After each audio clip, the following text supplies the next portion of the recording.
triple de presupuesto para el deporte, pues voten el 4 de julio por el cambio. ¿Quieren ustedes que haya apoyo para los ganaderos, para los temporaleros, para los pescadores? Pues voten el 4 de julio por el cambio. No les debe dar miedo el cambio. El cambio es la única constante que permanece vigente en el universo.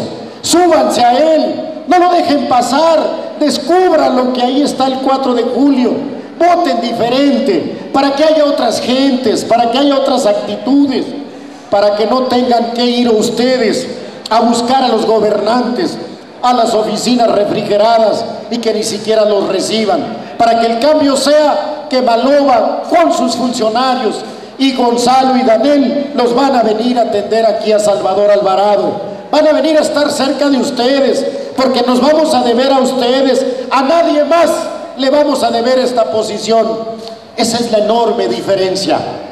No vamos a permitir que en los gobiernos haya nepotismo, que no haya familias, que no haya negocios a través del gobierno para beneficiarse y que cada 3 y cada 6 años haya nuevos ricos. Que pongamos en el nuevo gobierno, en el centro de todas sus acciones como beneficiario directo a los ciudadanos.